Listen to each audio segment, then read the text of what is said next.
Well, greetings to those on our outreach. Let me see if I can get this stand to come up a little bit without. Oh. Well, I wish I hadn't touched it. Yeah, I give up on that. So much for that. Now I just got to get it going. There we go. Anyway, I want to say hello to everyone on our outreach out there, and all those that are watching, and those that will watch in the future. And I want to say hello to everybody here, by the way. So I've got a kind of an interesting message today. It's a study, but it's kind of one way you might have some questions and whatnot, but I'm going to try to cover everything that I'm trying to get across here. And the title of it is, What Time Is It? So if you remember, I spoke, I guess it was a couple of months ago, of the many things that are happening in our society, just worldwide, things that are going on specifically right now.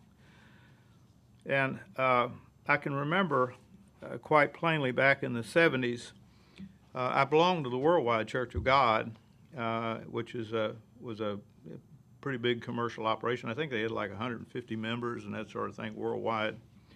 And they were always sending mail out and magazine articles and that sort of thing about world events.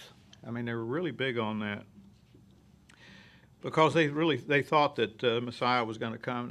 I think they had actually set dates of 1975.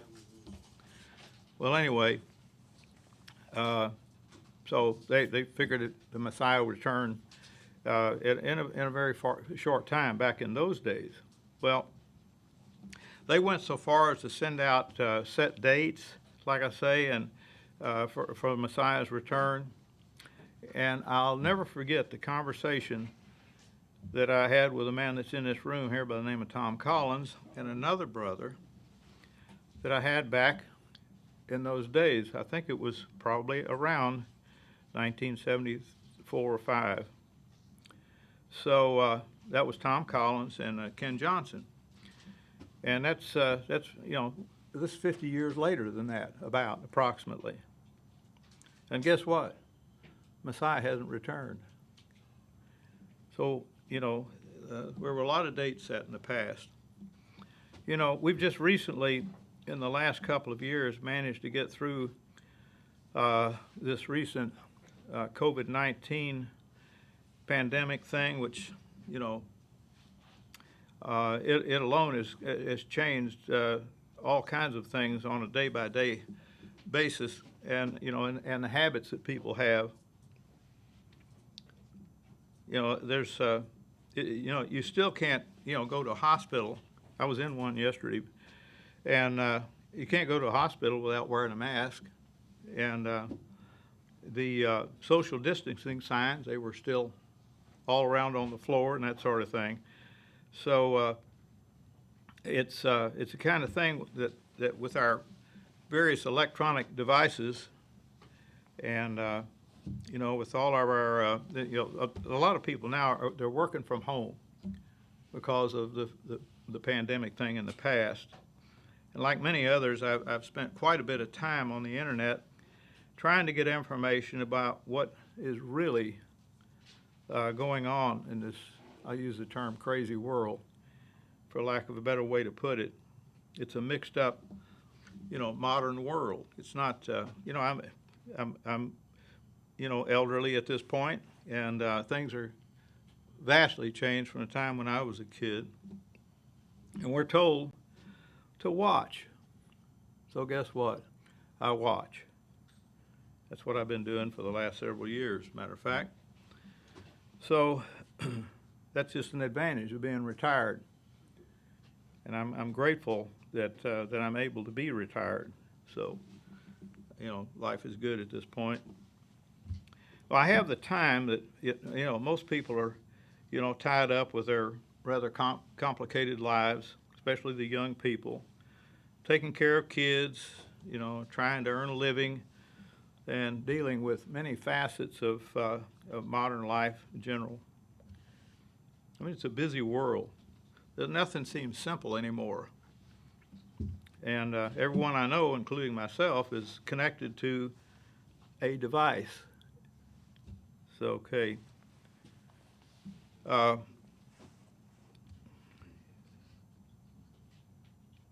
You know, the reason I mention the device is the fact that there are devices that know just about everything about you. Yeah. And also with everybody you know. It's also exactly it knows where you are, where you're located, at any moment. And technology is changing many things and accelerating at a very rapid pace compared to any time in human history. It is really moving along. And of course, the population is growing considerably too at the same time. I have an old friend that's also retired, and he lives alone in West Texas, and kind of way out in the country, but he's got internet, and he spends his day on the internet, and he sends me many what I call alternative news sources, or video links that keep me informed, as to the many things that, you're just not going to see on mainstream media. You're not going to hear this stuff. Mainly TV. So, many people listen to AM radio. Well, that's all I listen to. I don't listen to I don't listen to music. I don't listen to anything but AM radio while I'm driving, because I catch up on what I don't catch up at night when I'm on the internet. During the day, I spend most of my time working on the property, or just doing things that need to be done like everybody else. Not many people listen to AM radio anymore, and I think that's one of the reasons why many are not all that well informed. But my friend that I was mentioning about sent me a video of a guy that just kind of blew me away. His name is Yuval Noah Harari. Anyway, he earned the nickname of Serpent. Yeah, anyway. He's a very intelligent, big-time atheist, and he hates religion or anything related to it, related to the belief in a mighty one or a God. And he says that he is a very smart man. I agree with that. He says that he's very effeminate. Well, I know he is, because I've seen his husband, which blows my mind. He's the lead advisor for Klaus Schwab. I don't know if you know who Klaus Schwab is. Yeah, he's a fellow with a very strong German accent. Reminds me, well, I won't say what he reminds me of, but anyway. So this Harari guy, he spoke at the World Economic Forum, where they're trying to make all the changes for this modern world they want to create. And he's a rock-solid transhumanist. So what's a transhumanist? I wrote it down here. It's the belief or philosophy that the use of science and technology can overcome current human limitations and improve the future human condition. In other words, forget about there being any kind of creator. That's nonsense. So this guy is really an interesting fellow to listen to.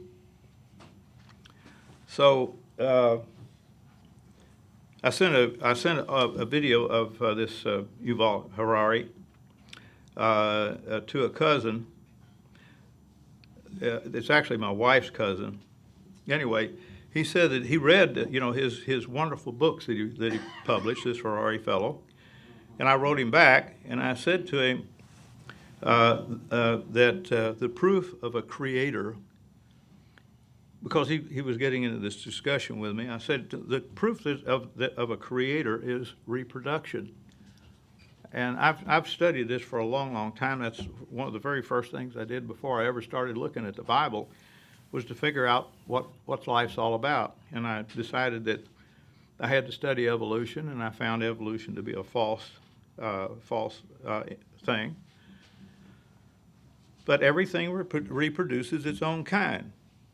Everything lives, and it dies, and then in the process, it reproduces. I don't care whether it's plant, animal, bird, fish, whatever. So that, to me, that is proof that there had to be a designer. How could that happen otherwise?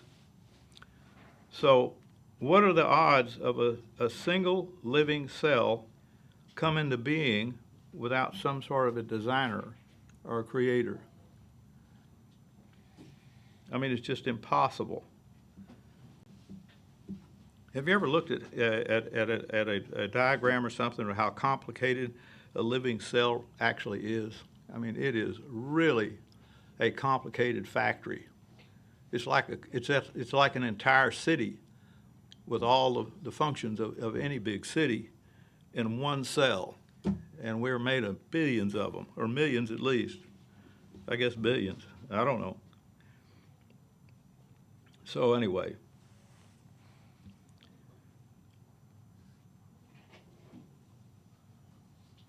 The complexity is just unfathomable. So I said to this guy that sent me this letter, my cousin, wife's cousin, like I say, this is how I think it will go. Okay? In the next few years, considering what we have just gone through, including COVID, the vaccine mandates, and everything related to COVID, the Ukraine, and all of that, China, and all of that, and all the machinations and stuff that's going on. I also mentioned the Nord Stream pipeline. I don't know if you guys know what I'm talking about. The Nord Stream pipeline that was blown up. We did it. It's no doubt about that. It's pretty public knowledge. We blew up the Russian pipeline. So, and then Russia and what they're doing. And it's kind of hard to find out really what all they are trying to do with the media that we have. But this war is just getting worse and worse and worse. Then we have the Palestine in Ohio, that train wreck they had up there. And I don't think anybody's going to know how bad that really is until we get down the road a year or two. But it is a nightmare. And other forms of, pollution, criminals in government specifically, the likelihood of everything bought or sold will soon be, bought and sold with the digital money. You won't be having a bill in your pocket anymore. You'll be using some kind of a device that recognizes how much money you have. It could be turned off, I guess, at any time. Kind of a negative thought, but anyway. Artificial intelligence and so on. I've heard it said more than once, you will own nothing and you will be happy. So, yeah, living in a crowded, high-rise city doesn't sound like a great idea to me, like they do in China, where everything's controlled with artificial intelligence, really, including facial recognition. And how many here have a phone? We've actually been told what tomorrow might bring, but and what the conditions will be like. And we find this information in two places. One of them is in Matthew chapter 24, and the other is in Luke chapter 21.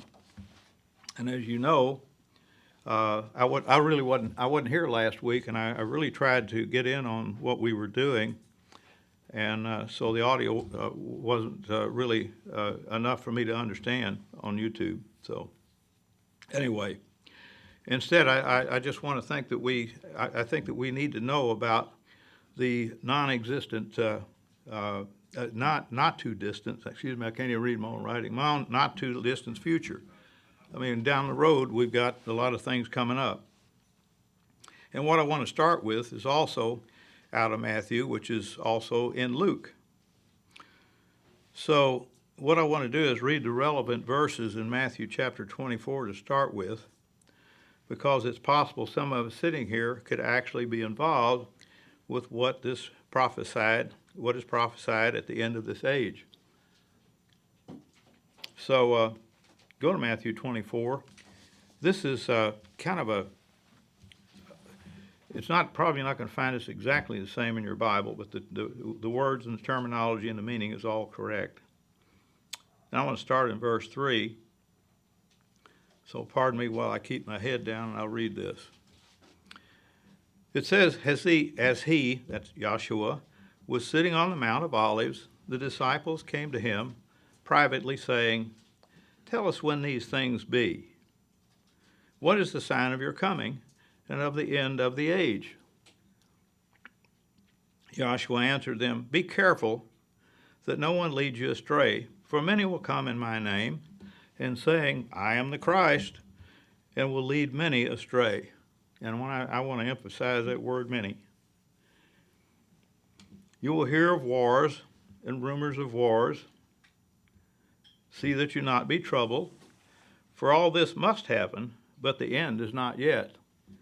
So we could take that and put in our era, you could put that World War I, World War II, Vietnam, Korea, all these things, and even what's going on right now.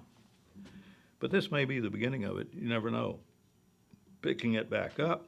"For nation will rise against nation, and kingdom against kingdom, and there will be famines."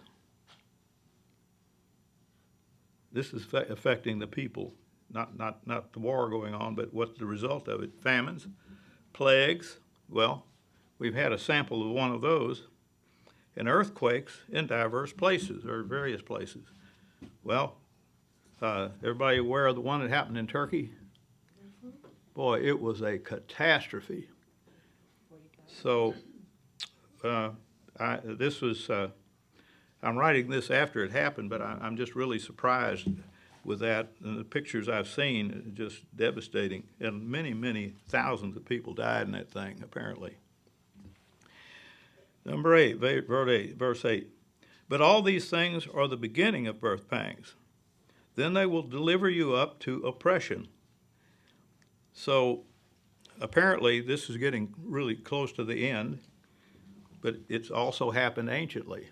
The early church, they were oppressed quite a lot, especially when Constantine was in operation, and he changed the worship day from Saturday to Sunday. "And they will kill you." Over in the Middle East, they're doing that to a lot of people over there that claim to be Christians or whatever. Verse 9, "Then they will deliver you up to oppression and will kill you, and you will be hated of all the nations for my name's sake. Then many will stumble and will deliver up one another." The people that follow Messiah, some of us are going to. It's just plain here. It says, "Will deliver one another up and will hate one another." It's kind of hard to imagine, but let it not be anyone in this room or on outreach. "Many false prophets will arise and will lead many astray." That's going on. It has been going on for all of these years. "Because iniquity, which is lawlessness, will be multiplied, the love of many will grow cold. But those who endure to the end, the same will be saved." And I'll just add the word alive. They're going to be saved alive. Then it says, "The gospel of the kingdom will be preached in the whole world for a testimony to all the nations." And it's if you think about it, I don't know how many versions of the Bible have been printed in every language that there is, but I would say that's pretty well been covered. I'm not saying that the church has done a great job of it, of the preaching, but the fact is everybody's had a taste of it that wants to. "And then the end of the age, then the end will come," and that's what I'm saying is the end of the age. "When, therefore, you see the abomination of desolation, which was spoken about through Daniel the prophet, standing in the holy place, which hasn't been built yet, apparently. It says, let the reader understand. Well, there's a number of things that got to take place, but this is something that's prophesied that will happen, and I don't know whether it's going to be built on Mount Olives or somewhere else. It really doesn't matter. But anyway, it says, then let those who are in Judea flee to the mountains. I don't know what the circumstance is going to be around that specifically. Anybody got any idea on that? Why they're going to be been told to flee to the mountains? This may be in relation to what happened in 70 A.D. That is probably the best likelihood, I would think, because that's what happened then. But it's a kind of a dual situation here. Bob? Yes. And like you said in 70 AD, Joshua told them, don't go back to your house, don't go back to your house and get. That's the next verse. The idea is travel light, travel fast. Yep, that's the next verse. Let him who's on the housetop not come down and get the things that are in the house. Let him who is in the field return back to get his clothes. But woe to those who are with child and nursing mothers in those days. Pray that your flight will not be in the winter nor on the Sabbath. I don't know why that is, but there's a key there that I think is definitely future. We'll have to wait till we get there to find out why that is. But it says, do not let it's not going to be a wintertime event. And the other thing is, don't even think about leaving on the Sabbath. For then there will be great oppression. This is where I'm really going with this thing. There will be great oppression such as has not been from the beginning of this world. No, not ever will be. It's not ever going to be any worse than what it's going to be, what we're looking forward to. So, folks, you're going to have to fasten your seatbelts when it really comes down to this part of what he's talking about. And it says, moreover, unless those days had been shortened, no flesh would have been saved. I've added the word alive. It's not in the Bible, but that's what it means. So something has to be, it just says, but for the elect's sake, those days will be shortened.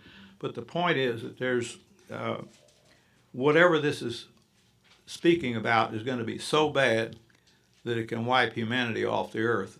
Well, I think most of us think that we give it some thought. We have the ability with our atomic devices by the thousands that are out there now. We could literally obliterate ourselves, and we don't know what else there is out there. What they may be working on, some kind of a virus, something that could wipe out most of humanity. Maybe everything that are warm-blooded. I don't know. But anyway, it's going to be real serious. It's obvious. Then if any man tells you, behold, here is the Christ, or there, do not believe it. For there will be arise false Christs, false messiahs, false prophets, and they will show great signs and wonders, so to lead the people astray, and they will be successful at that, I have no doubt. If possible, even the elect. So we're going to have to be looking out for that. It's not something we can just gloss over. The fact is we'll need to pay attention and stay very close to Scripture. And then Joshua says, I have told you beforehand. If they tell you, behold, he is in the wilderness, in other words, this Messiah, don't go out. Behold, he is in the inner chamber, don't believe it. In other words, there's going to be a lot of lying going on and deceit. For as the lightning comes forth from the east and even to the west, so will it be at the coming of the Son of Man. Nobody's going to miss it. It's going to be very, very plain. For wherever the carcass is, there will be the vultures be gathered together. I believe seriously this has a hidden meaning. That when the Christians call it a rapture, but when Christ returns, all these living saints, they're going to be changed to spirit. And I really believe that the meaning to this is that their bodies will just drop wherever they are. That sounds, anybody ever had that theory or that idea? That they're, yeah, Tom's shaking his head, yes. And I tend to think that's probably what's going to happen. And that's what it means here. But the vultures are gathered to eat the carcasses. Anyway, makes no difference. I mean, if that's the way it is, that's the way it is. But you know, I mean, I don't think that those saints that are alive are going to know the difference when this takes place. That they're going to be changed so quickly that poof, you're reborn. But immediately after the oppression of those days, the sun will be darkened. Now this is a change in the circumstance here. The sun will be darkened, and the moon will not give its light, and the stars will fall from the sky. And I can't imagine what that actually looks like, and what that's all about. I don't know whether that's meteors or missiles or whatever. I have no idea. And the powers of the heavens will be shaken. So the heavens are, you know, from the ground up. The heavens will be shaken, and then the sign of the Son of Man will appear in the sky. Does anybody have any idea what that might be? Because I can't imagine. We'll just leave it at that, huh? Then all the tribes of the earth will mourn, and they will see the Son of Man coming in the clouds of the sky.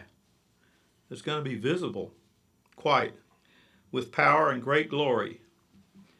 And he will send out his angels with a great sound of a trumpet, and they will gather together his elect from the four winds and from one end of the sky to the other. This is the first resurrection. Then he says in verse 32, now from the fig tree learn this parable. When its branches have now become tender and puts out its fruit, puts forth its leaves, you know that the summer is near. In other words, all this activity. Remember it said don't leave in the wintertime?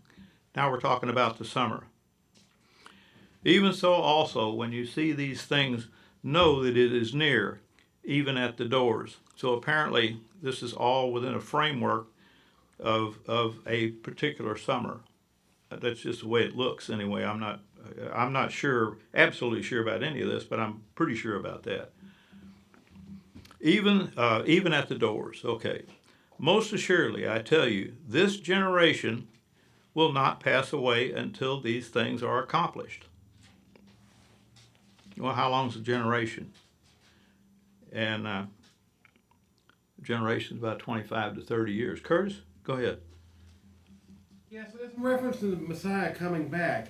Actually, the apostles got a good taste of that back in their day. So turn to Acts 1. Who did? The apostles. Oh, sure, okay. No, you go ahead and read it. All right, then turn to Acts 1.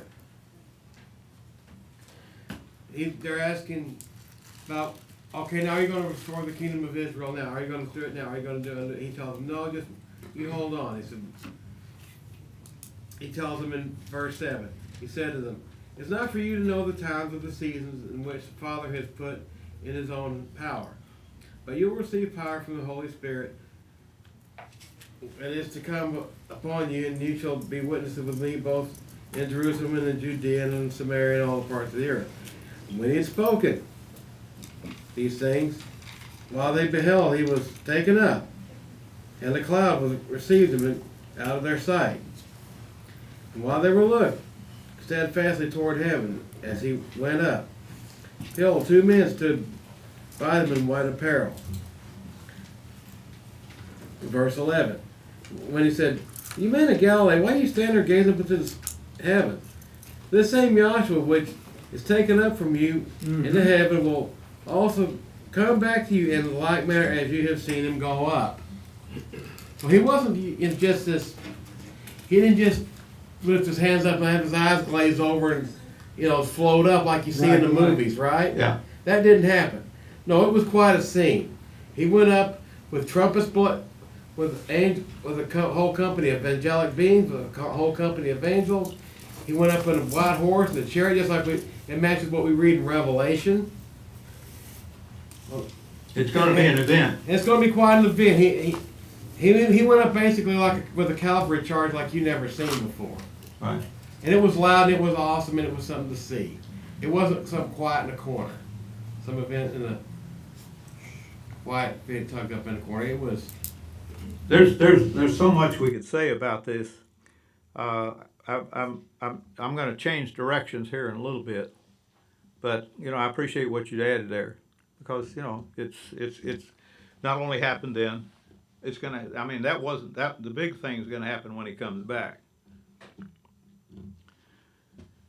But no one knows of that day and hour, even the angels of heaven, but my Father only.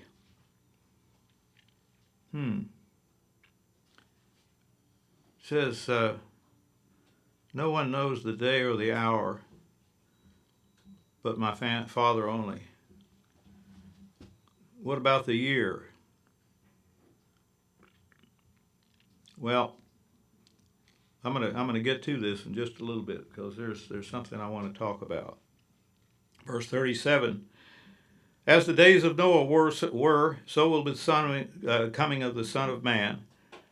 For in those days, which were before the flood, they were eating and drinking, marrying and giving in marriage. In other words, they were doing the normal stuff. Until the day that Noah entered into the ark, and they did not know until the flood came and took them all away. So will be the coming of the Son of Man. I don't know if you can imagine this. I've tried to imagine this in my own mind, just how bad this turmoil is going to be to cause this. Now we know that people are going to live over into the kingdom. So I was about 4 or 5 months ago now. I was talking with Marvin Wilson, and many of you in here know who I'm talking about.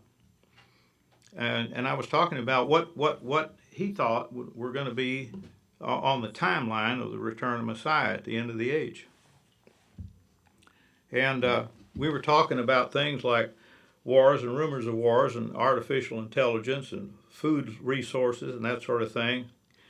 The likelihood of the end of paper money and digital money and many other things. Whatever this mark will turn out to be, the mark of the beast.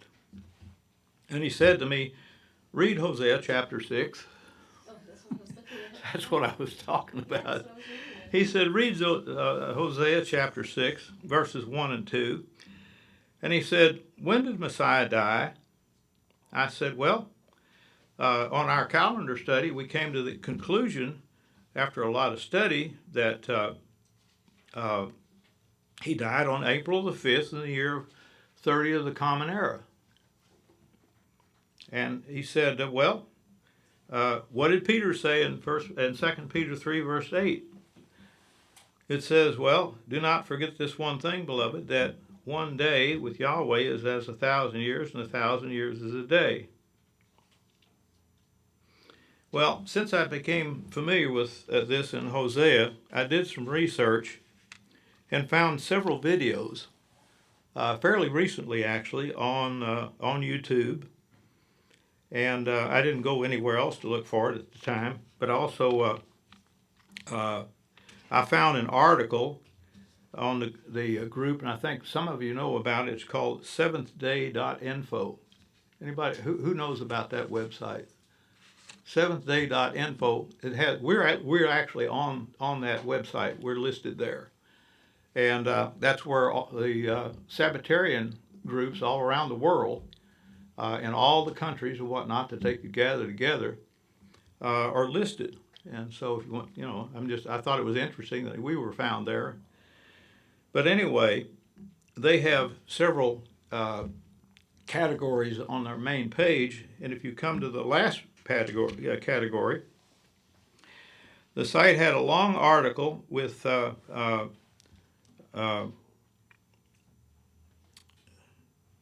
talking about something very similar to what I just said here. Rather than to try to explain their method of timing, in other words, they're setting an approximate time for Messiah's return. It's 7, and then the letters TH, seventh, okay, and dash day dot info. Seventh day dash day dot info. And I'd recommend, if you want to just see how they came to these conclusions, just go there and read their understanding. It's quite long. And their title for that article, if you go on that main page, is When Will Jesus Christ Return? And I thought it was fascinating because I found that long after I had done some research of my own. But anyway, so like I say, I've watched 4 of these YouTube videos that came to the same conclusion, but slightly different dates. But what I want to do first is read this, and it's in Matthew 13, verse 28. So let's take a look at Matthew 13, starting at 28. He says, "Now from the fig tree, learn this parable." He spoke in parables all the time. It wasn't to reveal things to some people, but also to give great meaning to others that would understand. "Learn this parable. When the branch is now become tender and puts forth its leaves, you know that summer is near." Remember, we talked about summer just a bit ago. "Even so, you also, when you see these things coming to pass, know that it is near, at the doors. Most assuredly, I say to you, this generation will not pass away until all these things happen." Well, like I said, generation's 25 to 30 years. So it's going to be in a period of time that is not extended. No, it's not over a long period of time. It's the only way I can translate that in my head. He says, "Heaven and earth will pass away, but my words will not pass away.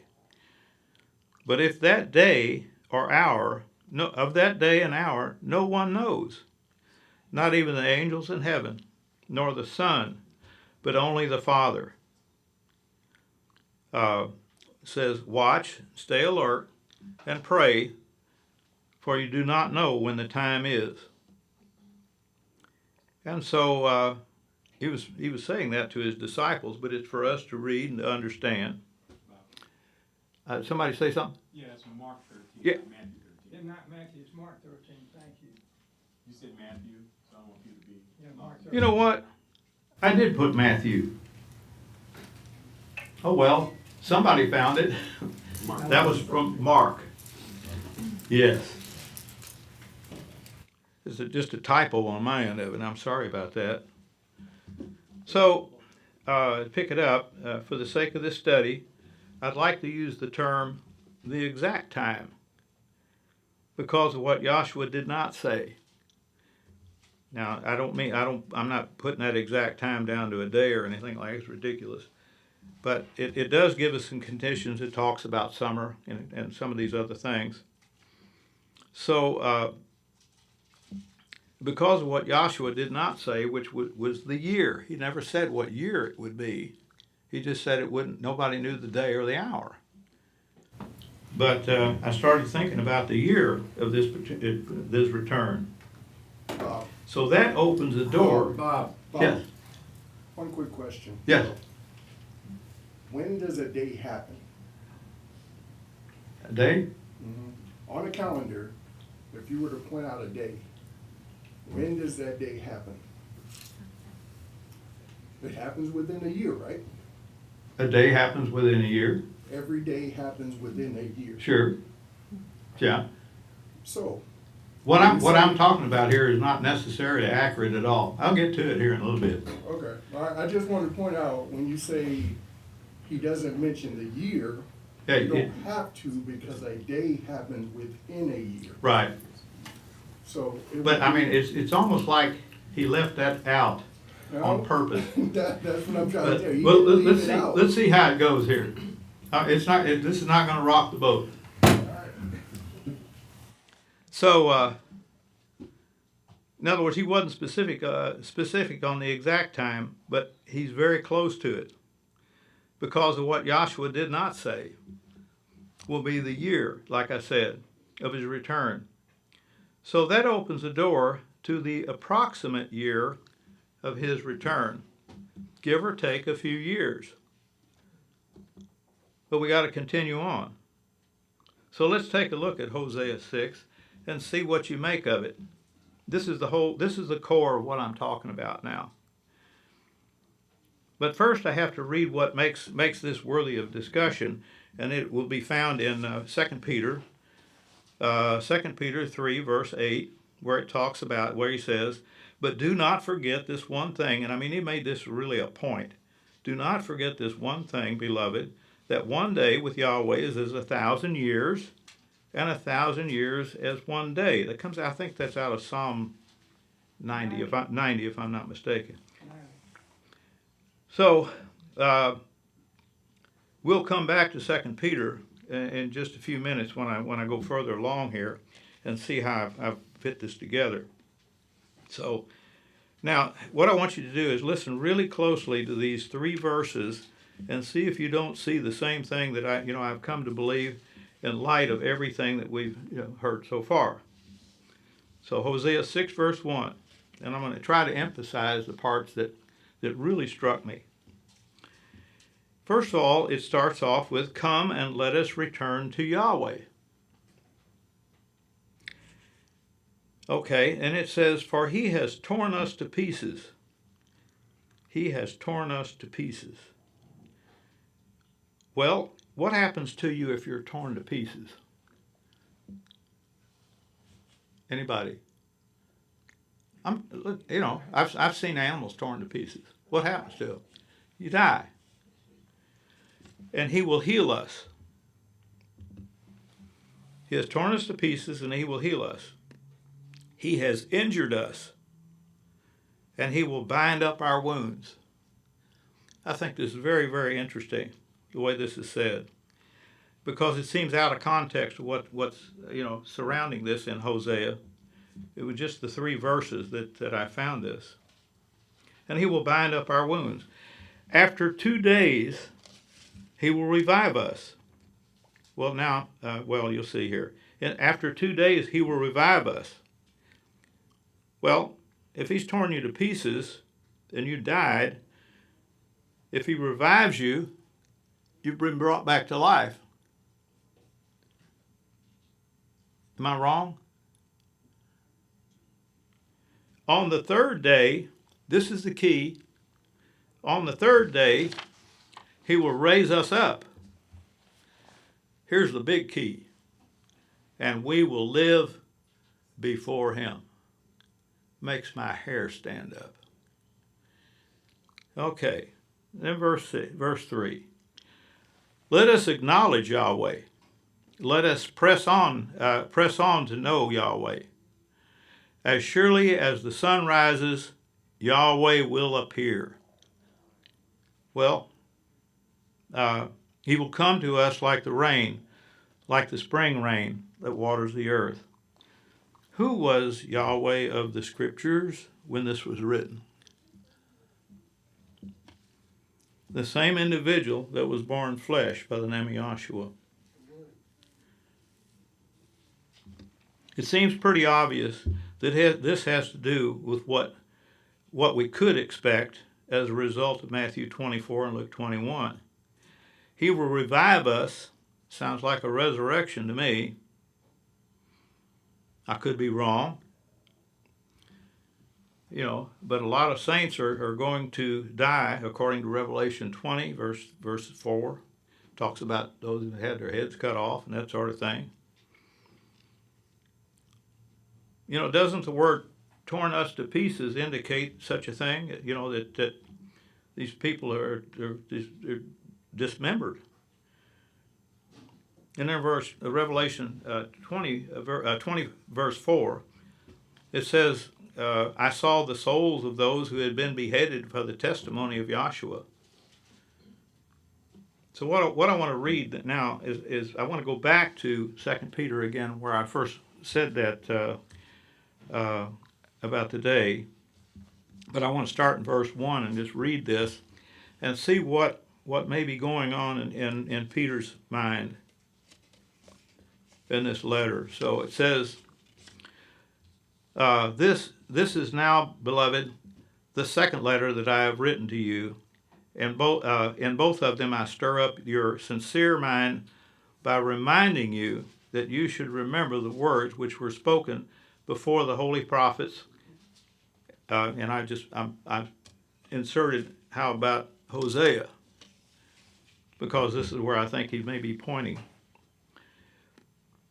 And the commandments of us, the apostles of Yahshua, our Savior, knowing this first, that in the last days, and that's where he's talking, as he's pointed to last days, mockers will come, walking after their own lust. It makes me think about this Yuval Harari, the fellow that this atheist. Anyway, walking after their own lust, saying, "Where is the promise of his coming? And from the day that the fathers fell asleep, all things continue as they were from the beginning of creation." In other words, just rocking along here, everything's just fine. For this they will willfully forget that there were heavens from of old, and an earth formed out of the water and amid the water by the word of Yahweh, by which means the world that then was, being overflowed with water, perished. So whatever's going to happen is going to be a real catastrophe. There were only 8 people that got through that one. There will be more, I believe, at this time, but then. But the heavens that now are, and the earth, by the same word, have been stored up for fire. I'm going to get to this a little bit on this. Let me just go ahead and read this. They're going to be stored up for fire, being reserved against the day of judgment and the destruction of ungodly men. But do not forget this one thing, beloved. So we don't want to forget this one thing. That one day with Yahweh is 1,000 years, and 1,000 years is one day. And I'll get to you in a little bit here. And the master is not slow concerning his promise, as some count slowness, but is patient with us, not wishing that any should perish, but that all should come to repentance. So, I'll get to it in a second. But the day of Yahweh will come as a thief in the night, in which the heavens will pass away with a great noise, and the elements will be dissolved with fervent heat, and the earth and the works that are will be burned up. Now, I want you to keep in mind that they're events that, in the timeline of that Peter wrote about in this, are not all at the same time. They're spread out because of the other scriptures, especially in the book of Revelation. Most of it is cleared up with a good understanding of Revelation chapter 20. Go there and read that. I'm not going to read it. But I will say, such as what happened to the rest of the dead, they're going to be brought back to life. They are not raised until 1,000 years is finished. And it seems that Hosea is talking about the first resurrection. That's what it appears to me. So this is all just, this is kind of hypothetical, all of what I'm talking about. But it's really amazing. Let me stop there. And who wanted to say something? There's a remarkable connection with what's going to go on in 2 Peter, where when you go through these verses, starting verse 9, not considering how slack, as people would count slackness of the coming of the Messiah, and all these things are going to be dissolved, and the fact that we're supposed to be the manner of people that ought to be in all set apart behavior, conversation, and godliness. In verse 12 of 2 Peter 3, it says, looking for and earnestly desiring or hastening unto the coming of the day of Elohim, wherein the heavens being on fire shall be dissolved, and the elements shall melt with fervent heat. The Alamogordo first experiment with atomic explosion, before there was Hiroshima and Nagasaki, was called, interesting enough, back to the era of the Trinity concept, Operation Trinity. And the heat from that explosion melted the earth and produced a new element, a glassy, greenish looking element that, according to physicists, has never before, to their knowledge, existed in nature. And the word here, you can look it up in this passage, is Uranos. I don't think there's any coincidence there. I know that's bizarre. Well, my hair's standing up. But Uranos, which is tied in with uranium, or uranium-235, which is an element that can produce an atomic earth-melting explosion.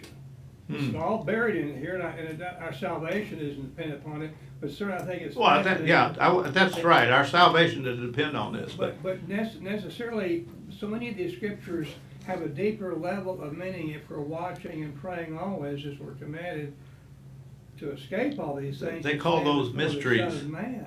those are called mysteries. And we're called to be stewards of the mysteries of Yahweh. So, I don't know. It's just, I sincerely appreciate you hitting me with that. That's something I never thought about. Anybody else? Before I pick up. All right, let me keep on here. I got just a little bit more to go.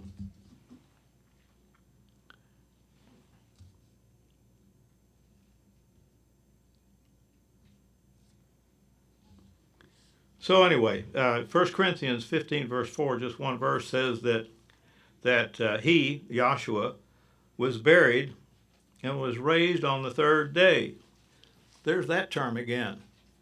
We read about the third day in Hosea, and I found this looking for something else. So he was raised on the third day according to the scriptures. And I don't know about you, but I find significance in the term the third day. It's almost like it's some sort of metaphor. I don't know. Maybe it doesn't mean anything. But anyway, it did strike me when I saw it.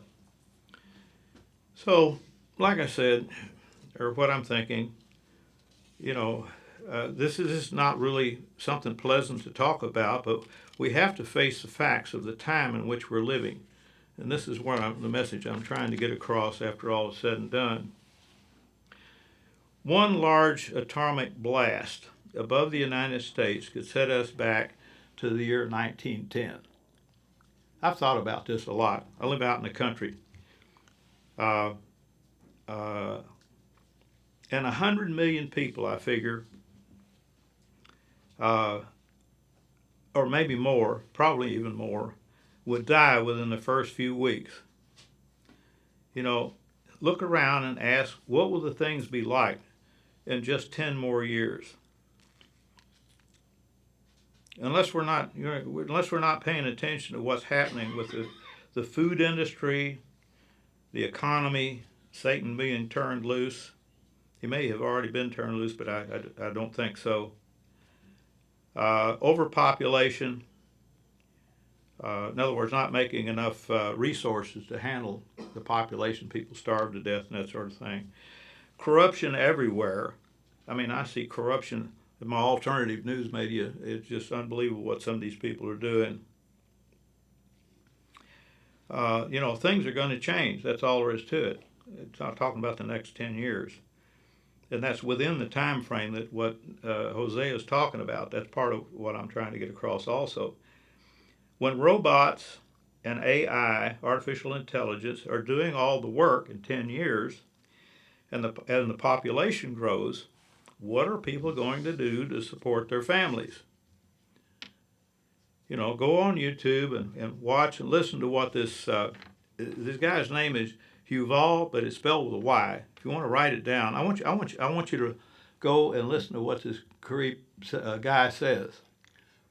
I mean, he's really a nasty fellow in my opinion. Yuval. Yuval. Harris. Hararis. It's Hari. Did you get that? Hari. Look him up on YouTube and listen to him. And listen to what he has to say about the future, especially. In my opinion, this is a really terrible person, but just listen to what he has to say about what's gonna happen. And so even though he is a theist and you know is to me he's a pretty despicable person, he's smart. He really knows something, and he's a Jewish fellow from I don't know exactly what country he lives in, but anyway. So back to Hosea to conclude. I want to get through here with what chapter 6 verses 1, 2, and 3 seem to represent.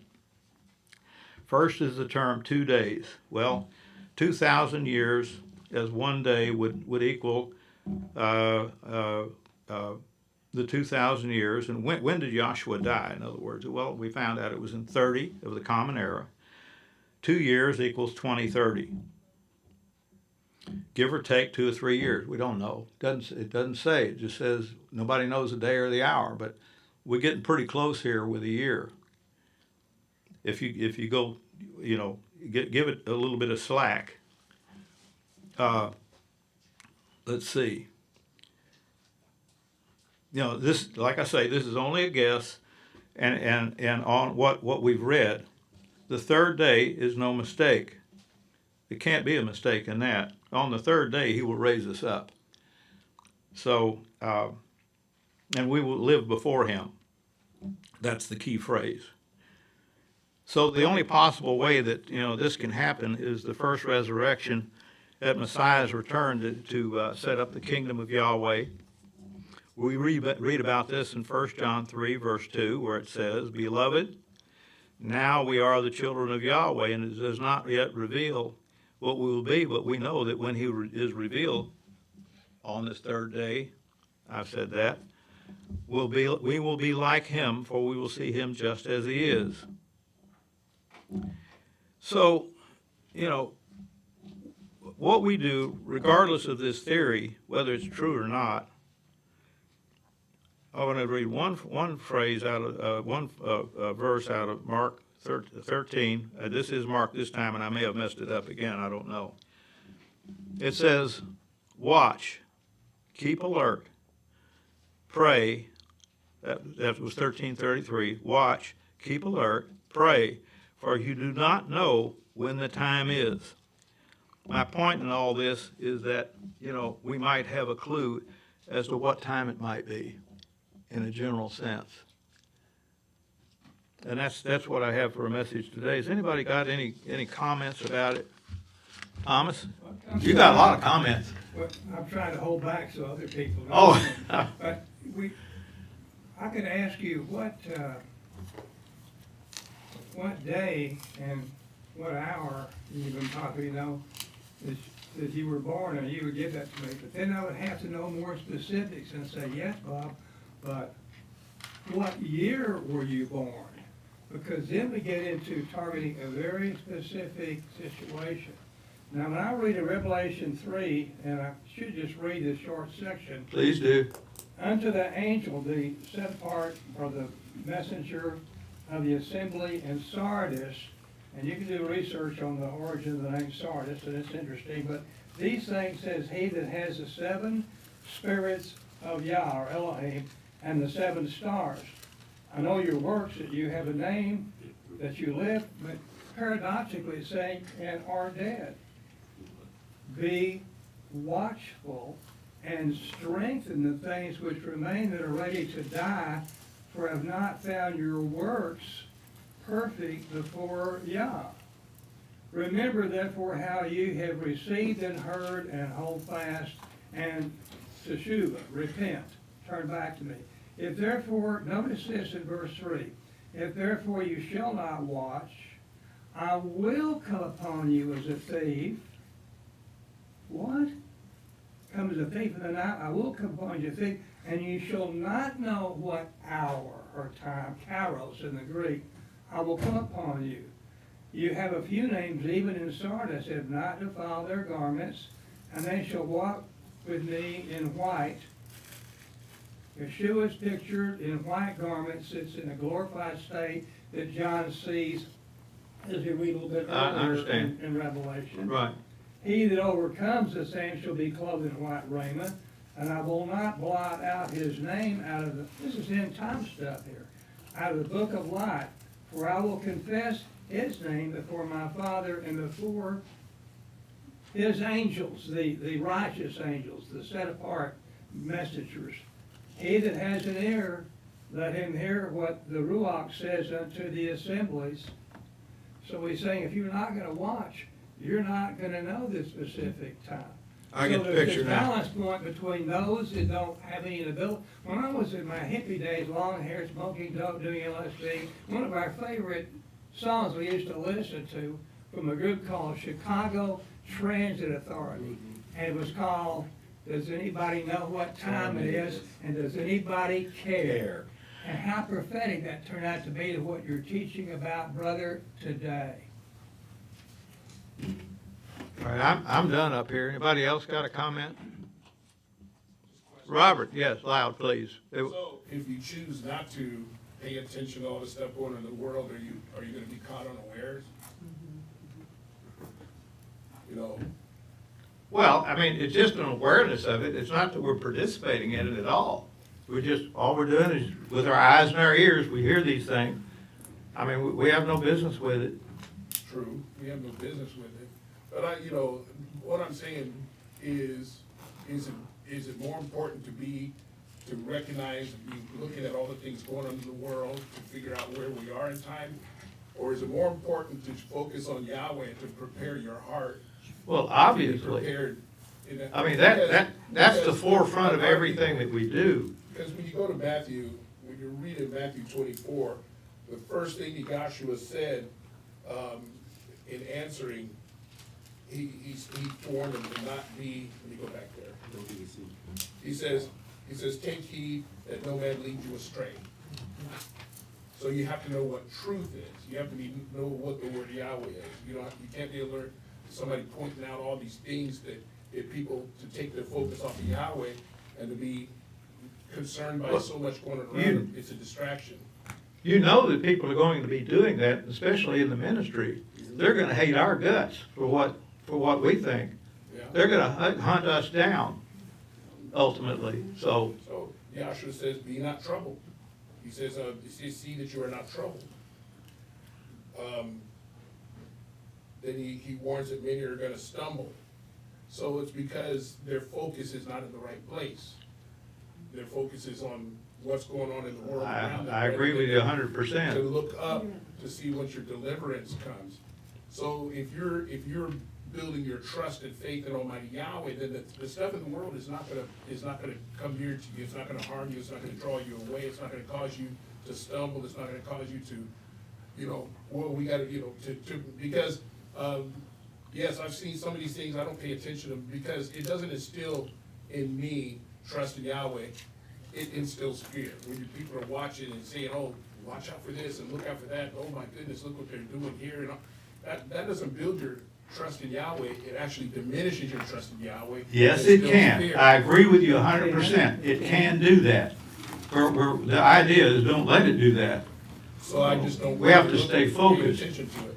Yeah. But this stuff, if it were possible, it could deceive the very elect.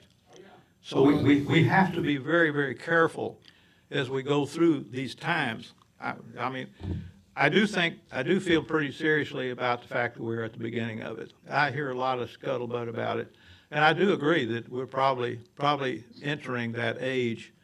We're not there yet. The pressure, the tribulation, the pressure has not built that high right now. We're just seeing a little bit of it.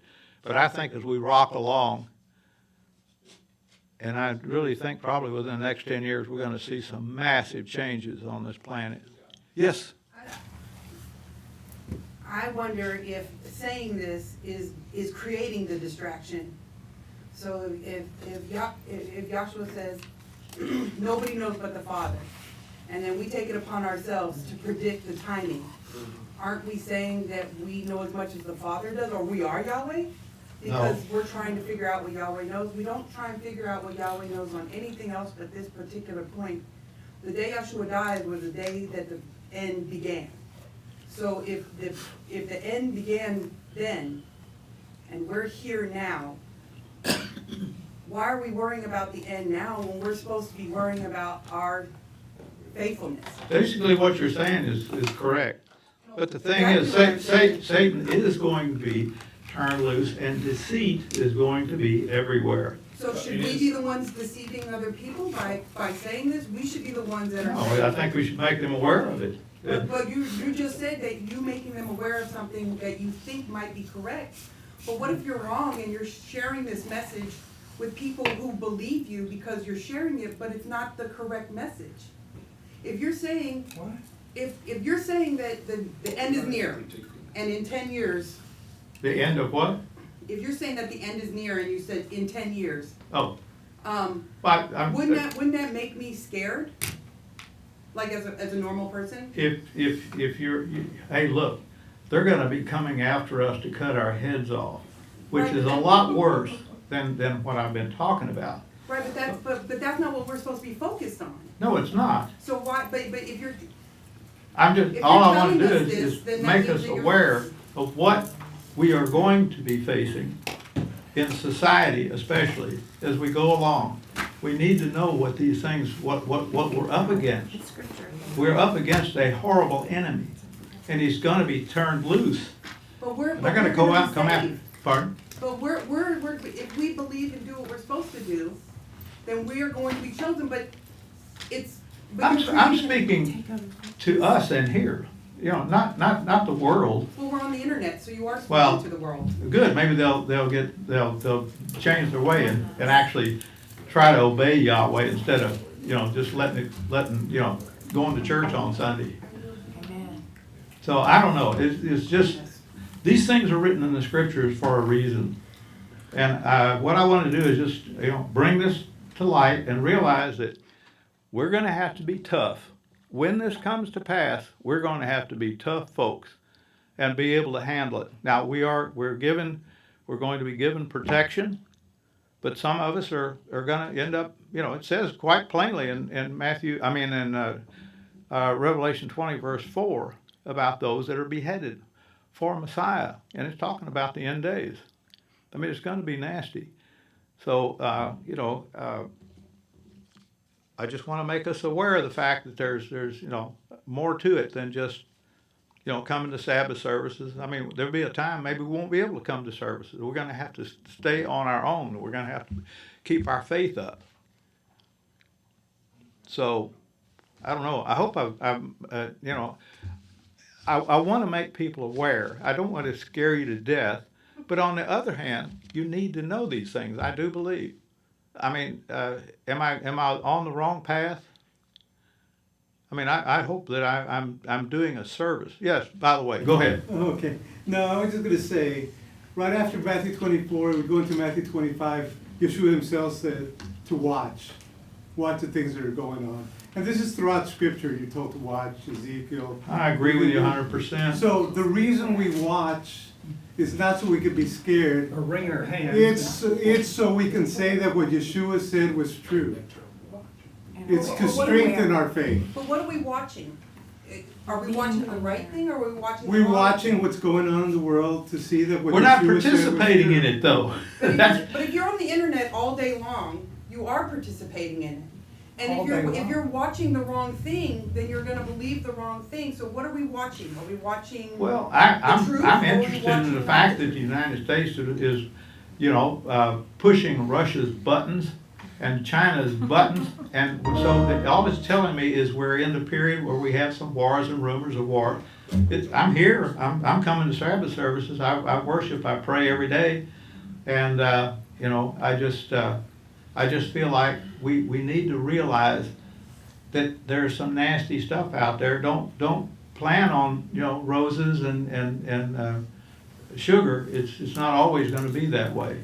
It is now. Yes, Tom, you're issuing In Ezekiel 33, it says, "Again, the word of Yahweh came to me, saying, Son of man, speak to the children of your people, and say to them, when I bring," this is coming warfare. I wish he hadn't walked "the out. sword upon a land, if the people of the land have a person of their coast, and set for them a watchman, and he sees the destruction or sword come upon the land, and blow the trumpet and warn the people, not that you're bug-eyed and disaster oriented, but you see what's coming and you explain to people, look, the word is true and there's prophecies in the Bible that show who's running the world behind the scenes, which is our Creator. But you need to be warned so that the blood won't be on our heads that don't warn people. When you read up to verse 9 of Ezekiel 33, nevertheless, if you warn the wicked of his way to turn from it by showing him what's coming, if he does not turn from his way, he will die in his toillessness or iniquity. But you have delivered your soul. That's my goal, is to try to, I'm getting old, and I don't know how long my memory and my knowledge is going to be able to hold together. My brother, when he was 83, he lost his marbles. And so, I just want to try to be as serious about this salvation as I possibly can. Johann. I think the main thing, when we read this in 24, when we see the progression, and to echo what was said real quick, I'll speak real fast. The first thing Yeshua says, don't be deceived. Right. Then he speaks of the things what you're talking about, the things in the world, bad stuff, earthquakes, wars, all that kind of stuff. But he says, don't let that bother you. That's right. Don't let it bother you. That's what he says. No fear. But when it comes to, and he does say watch. Omar's right and Tom's right, he does say watch. But it's interesting the things that he's warning against. One, he says it's when the people turn on each other, when the brethren turn on each other. Smite one. Watch for that. Absolutely. He says when you see this man, this deceiver, watch for that. He says, all these things, coming down. He says when they say that here's the Messiah, there's the Messiah, don't go for that. These are the things, because these are the things that will pull us away from. You've got to the watch faith for that those Yeshua. things. So those are the things we have to watch for, because, like this guy, I've heard of him before, and when people say things, and for those of the ecclesia, and that's where we have to make the distinction. I know the world is in a panic and they're all worried about it, but those in the ecclesia, no matter what happens, because when we do have this scripture, and one thing that I see, David, the prophets and all that, they didn't fear death. They weren't like, oh my goodness, I'm gonna die. Right. That wasn't it. I've But just what come to they- the conclusion, I'm not either now. But what they were concerned with was the deception. Those who would lead them away. David, when David was hurt the most, and Michael and I talked about it last time, is when he says, I thought you were my brother. We went to services together. We went to worship Yahweh together. Sweet thought. That's who bothered him. With Messiah, with Yeshua talking to the disciples. Saul, he wrote all these letters to the ecclesia, and he was talking about those who were misinterpreting, misapplying the word, doing these things to one another. So when we watch, yes, we watch out, because that's what I watch. I don't. I watch the news. I'm not oblivious to what's going on. Yeah. But my main concern is how brethren are affected by it, and then tell other brethren, Exactly. because it can cause. When he literally says, when it says offended, that means to cause them to stumble. Right. And so we have to be careful. It's like this is going out. We have an understanding, I feel like most of us here, but I don't know who all's listening. And, you mentioned worldwide, and I've heard Dennis talk about it. They got up and talked about all the world ending, and people were killing themselves, people were doing things. And yes, based on what these ministers were saying. And then what? Do they be like, well, that's not what I meant? I mean, there's an accountability there. So we have to be careful with our words. And yes, to warn the brethren, and my main is to the brethren is watch how the word is being interpreted to you and things, because no matter what happens in this earth, if we are walking right with Yahweh, if we get vaporized, we get vaporized. Those things, that's immaterial, because we want, if we are taken, to be like Stephen. That's why the path is narrow Like Yes, saying, and sure. the way is difficult. And I think that is part of why Yahshua used the parables. We're watching for our master's return. That's what we're watching for. Right. And we're preparing ourselves so that he doesn't find us unaware and unprepared for his return. I couldn't, So that's couldn't why I have to say say, better. that's why I say, the Hallelujah. focus isn't on the things that are going on in the world, the focus is on our watching out for our souls, so that when our master comes, we're found ready and prepared for it.